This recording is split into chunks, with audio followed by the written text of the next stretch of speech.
शं वरुणः शन्नो भवत्वर्यमा शन्न इन्द्रो बृहस्पतिः शन्नो विष्णुरुक्रमः ॐ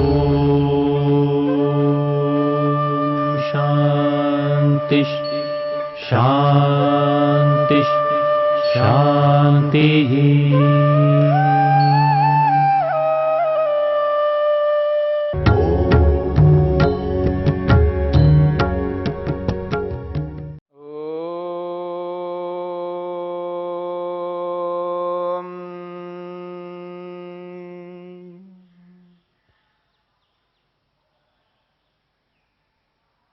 अस्तेय को लेकर के हम विचार कर रहे हैं। स्तेय और अस्तेय। स्तेय कहते हैं चोरी को, अस्तेय कहते हैं चोरी न करने को। चोरी के संदर्भ में एक बात आपके सामने आई है सत्यकाम जाबाल की। ऋषि सत्यकाम कह रहे हैं चोरी दो प्रकार से व्यक्ति करता है, प्रकाशश्च अप्रकाशश्च। एक प्रकाश वाली चोरी और एक अप्रकाश वाली चोरी। पूरा श्लोक इस प्रकार है, परद्रव्य अपहारो अत्र, परद्रव्य अपहारो अत्र प्रोक्तो द्विविध एव वै प्रकाशश्च अप्रकाशश्च स ज्ञेयः सूक्ष्मया धिया। वो कहते हैं परद्रव्य अपहारो अत्र। परद्रव्य दूसरे के द्रव्य को, दूसरे के पदार्थ को, अपहारः चुराना, ग्रहण करना, ले लेना, अड़प लेना। परद्रव्य अपहारः प्रोक्तः द्विविध एव वै, दो प्रकार से कही गई है। दूसरे के द्रव्य को चुरा लेना, इस प्रकार की जो चोरी है वो दो प्रकार की है, प्रकाशश्च अप्रकाशश्च। एक प्रकाश वाली चोरी और एक अप्रकाश वाली चोरी। और इन दोनों प्रकार की चोरियों को सूक्ष्मया धिया, सूक्ष्म बुद्धि से समझने का प्रयत्न करना। व्यक्ति सूक्ष्म बुद्धि से इन दो प्रकार की चोरियों को करता है और हमें समझना है तो हमें भी सूक्ष्म बुद्धि से इन दो प्रकार की चोरियों को जानना है। जान करके चोरी का त्याग करना है, स्तेय का त्याग करना है और अस्तेय का पालन करना है। प्रकाश वाली चोरी का अभिप्राय क्या है? प्रकाश वाली चोरी का मतलब है प्रत्यक्ष चोरी, यानी सामने, दूसरे के सामने हम प्रत्यक्ष रूप से चोरी करते हैं, दूसरों की उपस्थिति में करते हैं। दूसरे देख रहे हैं तो उनके सामने चोरी करते हैं। सामने वाले को प्रतीत ना हो,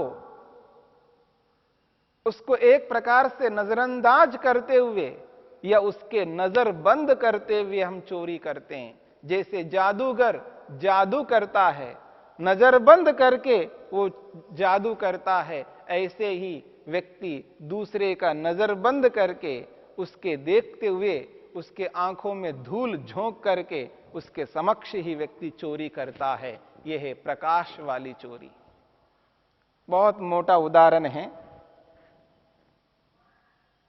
चोरी करने वाले की स्थिति को समझाने के लिए मैं आपके समक्ष रख रहा हूं। यदि इस बात से किसी को बुरा लगता हो, कृपया इसको बुरा ना माने, क्योंकि उदाहरण है। अगर ऐसा कोई करता है, वो इस क्रिया को ना करके चोरी से वो मुक्त होकर के अस्तेय का पालन कर सकता है। मान लीजिए कपड़े का व्यापारी है, दुकानदार है, उसके पास कपड़ा लेने के लिए कोई जाता है।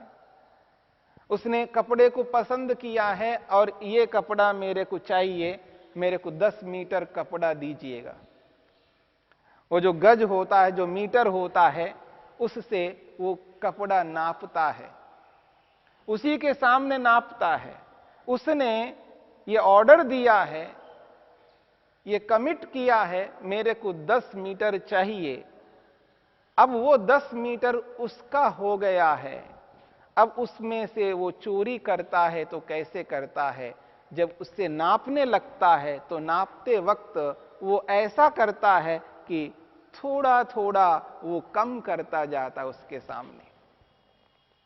वो चोरी करता है, वहां पर कपड़ा कम दे रहा होता है नापता हुआ।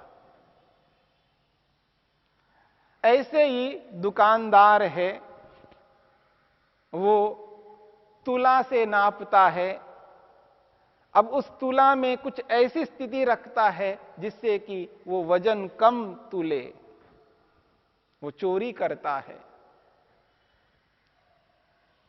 कोई किसी भी प्रकार की चोरी करता है, कोई किसी भी प्रकार की चोरी करता है, बिल्कुल सामने करता है, सामने वाले का नजर बंद करता है, वो पकड़ नहीं पाता है। ऐसी जो चोरी है, प्रत्यक्ष चोरी है, इसको कहते हैं प्रकाश वाली चोरी। और अप्रकाश वाली चोरी का अभिप्राय है वो पीठ पीछे करता है, सामने नहीं करता है, अंधेरे में करता है।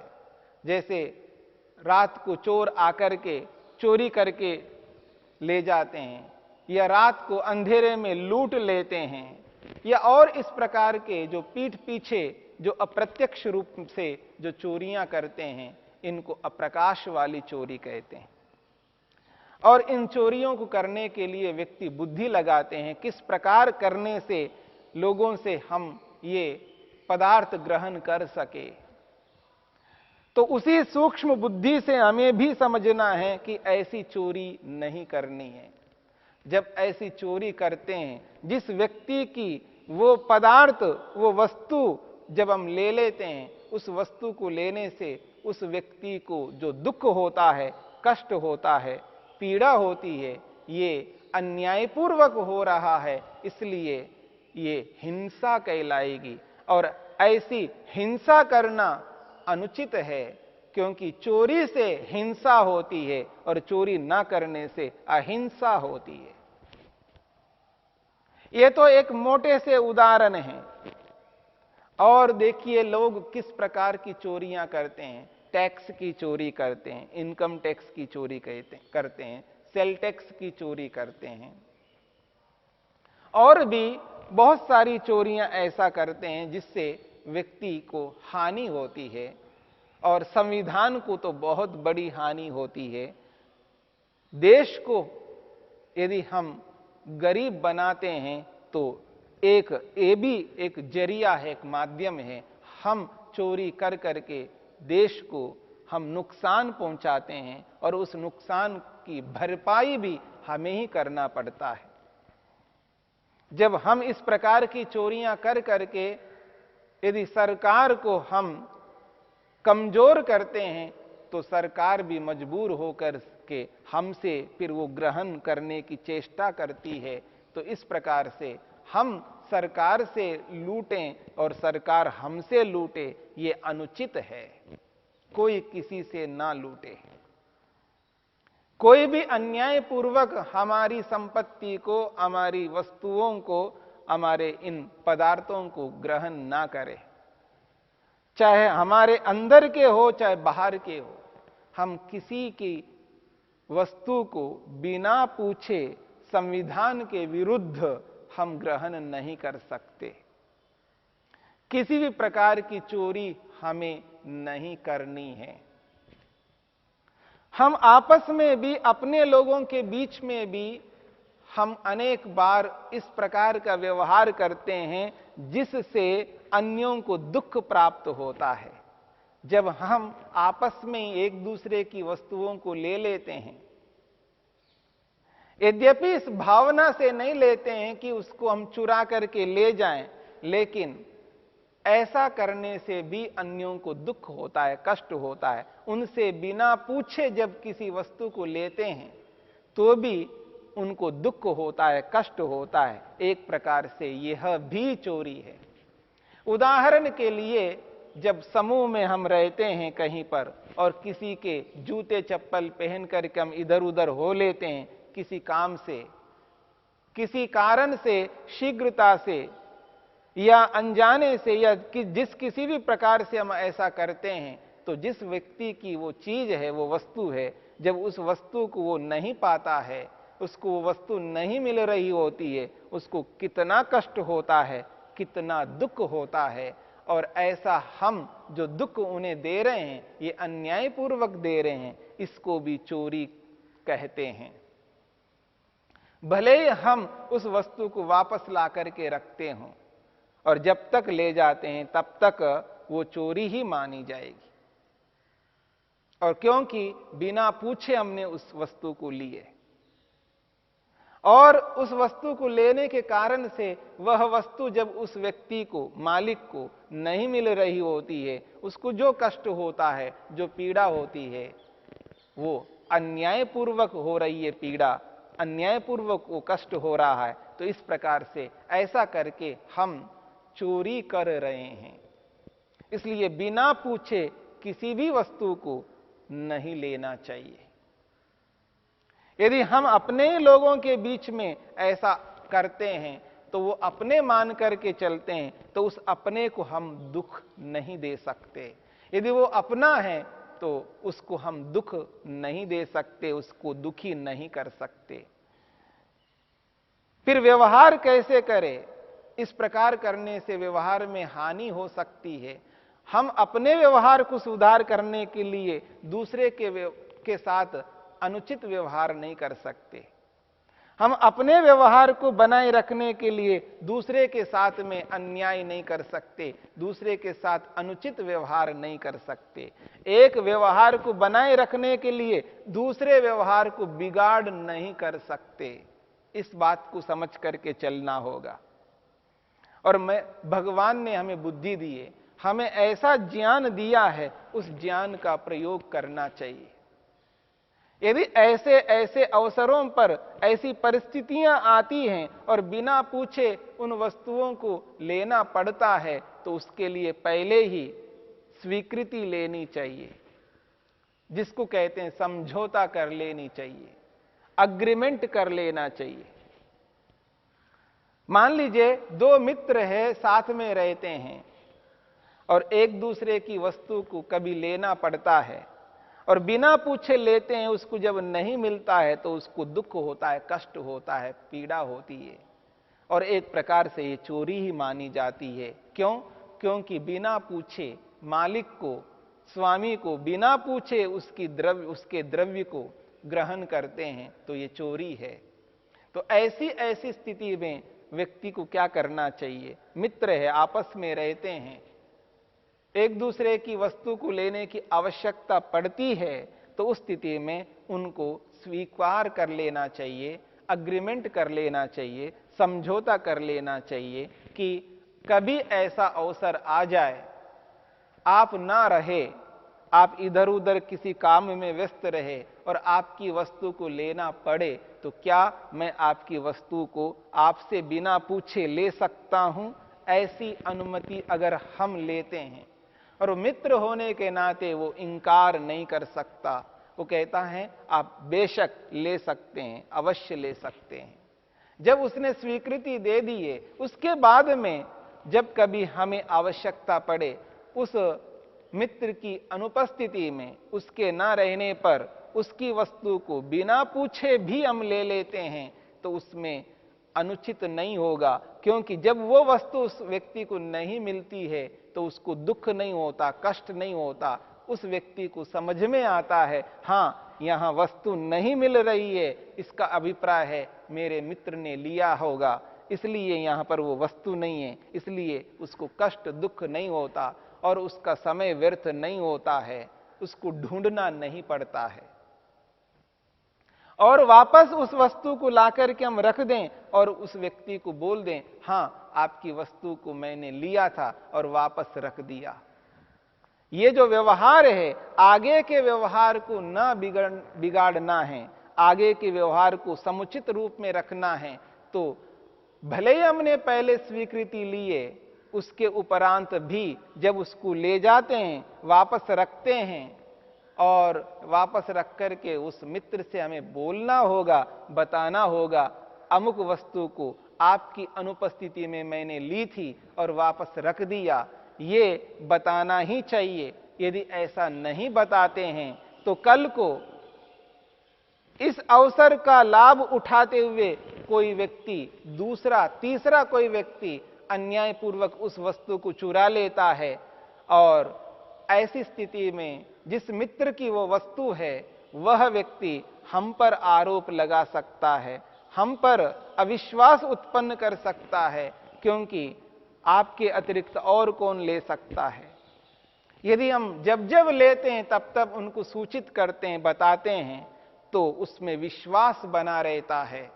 हाँ, हमने वस्तु ली और रख दिया, और उसे भी विश्वास रहता है कि इसने लिया और रखा, और जब जब लिया तब तब बताया है, और इस बार वो वस्तु दिख नहीं रही है और इसने नहीं बताया है, वास्तव में इसने नहीं लिया होगा, कोई हम दोनों के बीच में गलत इस्तेमाल किया है, किसी ने हमारा गलत लाभ लिया है, ऐसा मान करके व्यक्ति उसका निराकरण करता है, जिससे दोनों के बीच में जो मधुरता है, अच्छा व्यवहार है, वो बिगड़ेगा नहीं।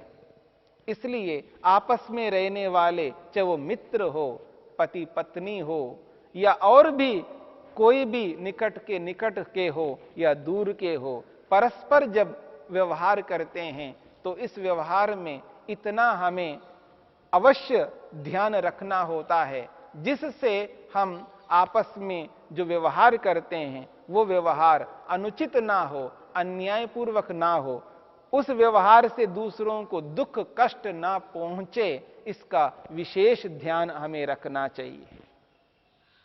और एक बात, इस बात को समझ करके चलना होगा, जहां कहीं भी हम कुछ भी खरीदते हैं, कुछ भी प्राप्त करते हैं, उसका बिल अवश्य लेना चाहिए। चाहे वो पेट्रोल डीजल आप भरवाते हों, चाहे आप किसी दुकान पे किसी भी वस्तु को लेते हों, तो उसका बिल अवश्य लेना चाहिए। यदि हम बिल लेते हैं तो उसका लाभ ये मिलेगा कि हम न्यायपूर्वक आचरण करके सरकार की दृष्टि से उचित व्यवहार करेंगे।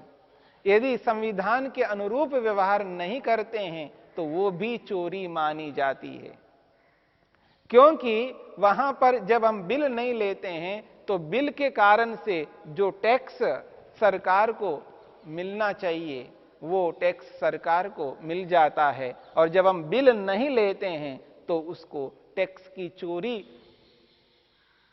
के रूप में उसको स्वीकार किया जाएगा, टैक्स की चोरी माना जाएगा, और हम बिल ना लेकर के हम भी सरकार की दृष्टि से चोर बनते हैं। तो ऐसी चोर की स्थिति में ना आए, ऐसी चोरी ना करें। हमें भी चोरी नहीं करना है और अन्यों को भी चोरी करने नहीं देना है, तो टैक्स को पूरा भरना है। उस दृष्टिकोण से हम देखें तो प्रत्येक पदार्थ का बिल हमें लेना चाहिए। हाँ, जहां कहीं ऐसा हो कि जैसे ठेले में हम कोई सामान ठेले से खरीद रहे हैं, वहां कोई बिल नहीं होता है, लेकिन जो दुकान है विधिवत सरकार की ओर से उसने लाइसेंस लिया है, दुकान चलाता है, तो ऐसे दुकानों में से जब हम कोई वस्तु खरीदते हैं तो उसका बिल अवश्य लेना चाहिए, जिससे हम चोरी से मुक्त हो सकें और उनको भी चोरी से मुक्त करवा सके, और संविधान की दृष्टि से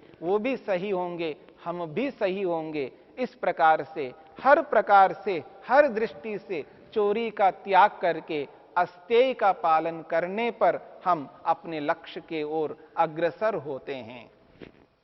यही है चोरी त्याग करने का अभिप्राय।